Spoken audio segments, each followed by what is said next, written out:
السلام علیکم ویورز۔ پارہ نمبر 20۔ بسم اللہ الرحمن الرحیم۔ آپ کہہ دیجئے کہ جتنی مخلوقات آسمان اور زمین میں ہے، ان میں کوئی غیب کا علم نہیں جانتا سوائے اللہ تعالیٰ کے، اور ان کو یہ بھی خبر نہیں کہ کب دوبارہ زندہ کیے جائیں گے، اور ہم قیامت کے روز ایک عجیب جاندار نکالیں گے۔ وہ ان سے باتیں کرے گا، اور جو اس روز نیکیاں لے کر آئے گا وہی اس گھبراہٹ والے دن بڑے چین سے ہوگا۔ اور مجھے یہ حکم ملا ہے کہ شہر محترم مکہ کے مالک کی عبادت کروں اور حکم مانوں، اور مجھے یہ بھی حکم ملا ہے کہ قرآن پڑھ پڑھ کر سناؤں، اور جو اس سے ہدایت پر آئے گا وہ اپنے ہی لیے نفع حاصل کرے گا، اور سب خوبیاں اللہ کے لیے ہیں، اور تمہارا رب ان سب کاموں کو جانتا ہے جو تم کرتے ہو۔ سورۃ قصص۔ بسم اللہ الرحمن الرحیم۔ یہ ایک واضح کتاب کی آیات ہیں۔ فرعون نے سرزمین نے مصر میں بہت سرکشی اختیار کر لی تھی۔ اس نے لوگوں کو مختلف گروہوں میں بانٹ رکھا تھا، اور ان میں سے ایک گروہ کو دبا کر رکھا ہوا تھا۔ ان کے بیٹوں کو ذبح کراتا تھا اور بیٹیاں زندہ رہنے دیتا تھا۔ اللہ نے چاہا کہ ان کمزوروں پر اپنا احسان کریں اور زمینوں کا مالک بنا دیں، اور جب موسیٰ پیدا ہوئے تو ان کی ماں سے کہا کہ بے خوف ہو کر بچے کو دریائے نیل میں ڈال دے، اور غم نہ کر، ہم اسے تمہارے پاس لوٹا دیں گے، اور پھر اپنے اسے پیغمبر بنائیں گے۔ فرعون کے لوگوں نے دربار میں ایک تیرتا ہوا صندوق دیکھا اور اس میں سے ایک بچہ پایا۔ فرعون کی بیوی نے کہا، اسے قتل مت کرنا، شاید ہمیں یہ کچھ فائدہ پہنچائے اور ہم اسے اپنا بیٹا بنا لیں۔ ان لوگوں کو انجام کی خبر مت کرنا، شاید ہمیں یہ کچھ فائدہ ان لوگوں کو انجام کی خبر نہ تھی، اور ہمارے حکم سے موسیٰ کسی عورت کا دودھ پیتے ہی نہ تھے۔ اور موسیٰ کی بہن جو بچے کا سراغ لگاتی ہوئی وہاں آئی تھی، اس نے کہا، میں تمہیں ایسے گھر کا پتہ بتاتی ہوں جو اس بچے کی پرورش کر سکیں۔ اور اس طرح ہم نے اپنے وعدے کے مطابق موسیٰ کو اپنی والدہ کے پاس واپس پہنچا دیا، اور بے شک اللہ کا وعدہ سچا ہے، مگر اکثر لوگ یقین نہیں رکھتے۔ اور جب وہ جوانی کو پہنچے تو ہم نے ان کو علم اور دانائی عطا کی، اور ہم نیکوکاروں کو یوں ہی بدلہ دیا کرتے ہیں۔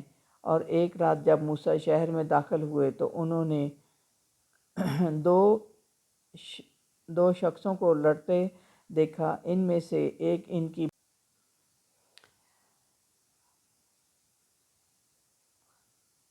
اور دوسرا مخالفین میں سے تھا۔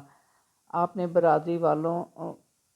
برادری والوں نے آپ کی مدد چاہی۔ آپ نے مخالف کو ایک مکہ مارا کہ وہ وہیں مر گیا۔ حضرت موسیٰ پریشان ہوئے اور اللہ سے معافی مانگی اور عرض کی کہ اے اللہ، آپ نے مجھ پر بڑے انعامات کیے ہیں، میں کچھ مجرموں کی مدد نہ کروں گا، میں کبھی مجرموں کی مدد نہ کروں گا۔ اور صبح کے وقت موسیٰ نے پھر دیکھا، وہی رات والا شخص ان کو مدد کے لیے پکار رہا ہے، کسی اور سے لڑ رہا ہے۔ حضرت موسیٰ کو غصہ آ گیا کہ تو بڑا بدراہ آدمی ہے۔ وہ اسے پکڑنا چاہا۔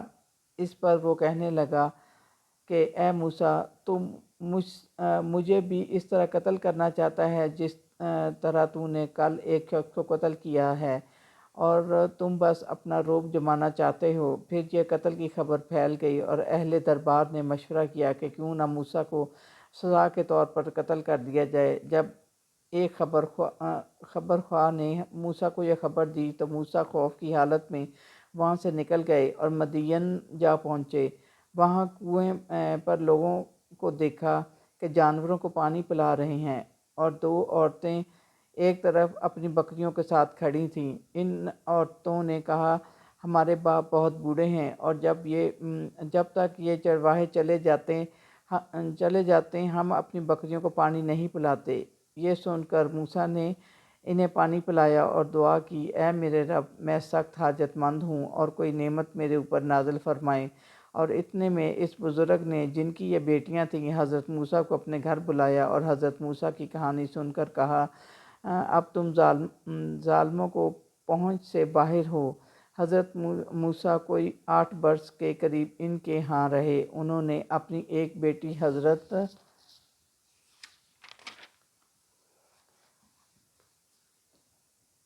موسیٰ سے بیاہ دی اور حضرت موسیٰ نے بھی ان کی خوب خدمت کی۔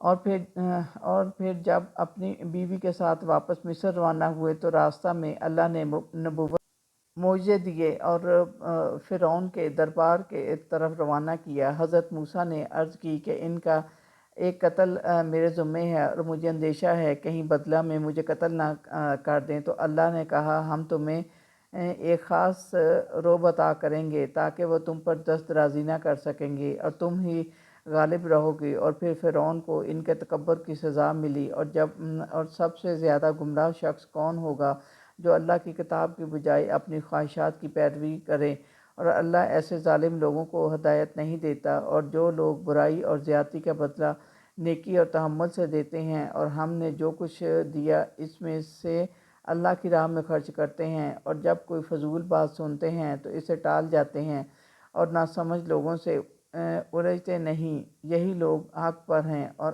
آپ جس کو چاہیں ہدایت نہیں کر سکتے، بلکہ اللہ جس کو چاہے ہدایت دیتا ہے، اور ہدایت پانے والوں کا علم بھی اسی کو ہے۔ اور تمہارا رب کسی بستی کو اس وقت تک ہلاک نہیں کرتا جب تک وہاں ہدایت نہ بھیج دے، مگر اس حالت میں کہ وہاں کے باشندے بہت شرارت کرنے لگ جائیں۔ مگر جو توبہ کر کے ایمان لے آئیں اور نیک کام کریں تو امید ہے ایسے لوگ فلاح پانے والے ہوں گے۔ مگر قارون کا ذکر آتا ہے۔ قارون حضرت موسیٰ کی قوم بنی اسرائیل میں سے تھا، کثرت مال کی وجہ سے تکبر کیا کرتا تھا۔ اس کو ہم نے اس قدر خزانے دیے تھے کہ ان کی کنجیاں کئی زور آور انسان اٹھایا کرتے تھے۔ اور جب اس کی برادری نے اسے کہا کہ اس مال و دولت پر فخر نہ کیا کر، اللہ فخر اور غرور کرنے والوں کو پسند نہیں کرتے، اور جتنا اللہ نے تمہیں دے رکھا ہے اس میں سے کچھ آخرت کے لیے بھی کر لے، اور جس طرح اللہ نے تیرے ساتھ احسان کیا تو بھی بندوں کے ساتھ احسان کیا کر، اور فساد کی خواہش مت کر، بے شک اللہ فسادیوں کو پسند نہیں کرتا۔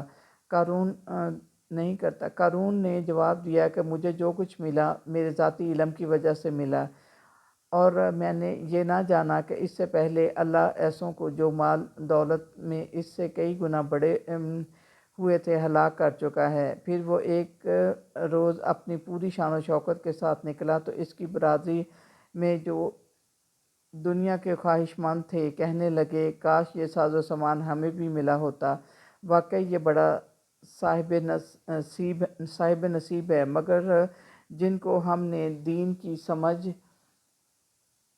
عطا کی تو وہ کہنے لگے کہ تمہارا ستیہ ناش ہو، کیا تم نہیں جانتے کہ اللہ کا دیا ہوا ثواب 1000 درجہ بہتر ہے؟ جو ایسے شخص کو ملتا ہے جو ایمان لائے، نیک کام کرے اور دنیا کی حرص و طمع سے صبر کرے، اور پھر اس کی شرارت کی وجہ سے ہم نے اس کو اس کے محل سمیت زمین میں دھنسا دیا۔ اور وہ لوگ جو اس جیسا ہونے کی تمنا کر رہے تھے اس کا انجام دیکھ کر کہنے لگے کہ واقعی اللہ اپنے بندوں میں سے جس کو چاہے زیادہ روزی دے اور جس کو چاہے اس کی روزی تنگ کر دے، اور اگر ہم پر بھی اللہ کی مہربانی نہ ہوتی تو وہ ہم کو ایسے دھنسا دیتا۔ اور آخرت کا گھر انہی لوگوں کے لیے خاص ہے جو دنیا میں اپنی بڑائی نہیں چاہتے اور نہ فساد کرنا چاہتے ہیں، اور اللہ سے ڈرنے والے ہی کامیاب ہوتے ہیں۔ جو کوئی بھلائی لے کر آئے گا اس کے لیے بہتر بھلائی ہے، اور برائیاں کرنے والوں کو ویسا ہی بدلہ ملے گا جیسا وہ عمل کرتے تھے۔ اے پیغمبر، جس نے یہ قرآن آپ پر فرض کیا، یقیناً وہ آپ کو بہترین بدلہ عطا کرے گا۔ اور آپ کو یہ توقع نہ تھی کہ آپ پر یہ کتاب نازل کی جائے گی، یہ تو محض تیرے رب کی مہربانی ہے، بس آپ ان کافروں کی ذرا بھی تائید نہ کیجیے، اپنے رب کی طرف انہیں بلاتے رہیے، سوائے اللہ کے ہر چیز فنا ہونے والی ہے، اور اللہ کے ساتھ کسی اور کو نہ پکاریے، اسی کی حکومت ہے اور اس کے پاس سب کو لوٹ کر جانا ہے۔ سورۃ عنکبوت۔ بسم اللہ الرحمن الرحیم۔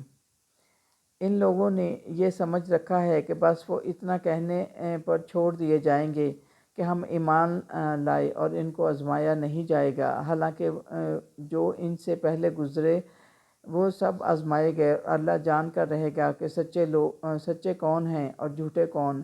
ہم نے انسان کو ماں باپ کے ساتھ نیک سلوک کرنے کا حکم دیا، اور اگر وہ دونوں تمہیں اللہ کے ساتھ کسی کو شریک ٹھہرانے کے لیے مجبور کریں تو ان کی بات نہ ماننا، اور جن لوگوں نے اللہ کے سوا اور کارساز تجویز کر رکھے ہیں ان کی مثال مکڑی کی سی ہے جس نے ایک گھر بنایا، اور کچھ شک نہیں ان گھروں میں کمزور گھر مکڑی کا جالا ہوتا ہے، سب گھروں میں کمزور گھر مکڑی کا جالا ہوتا ہے، اگر وہ جانتے تو ایسا نہ کرتے۔ صدق اللہ العظیم۔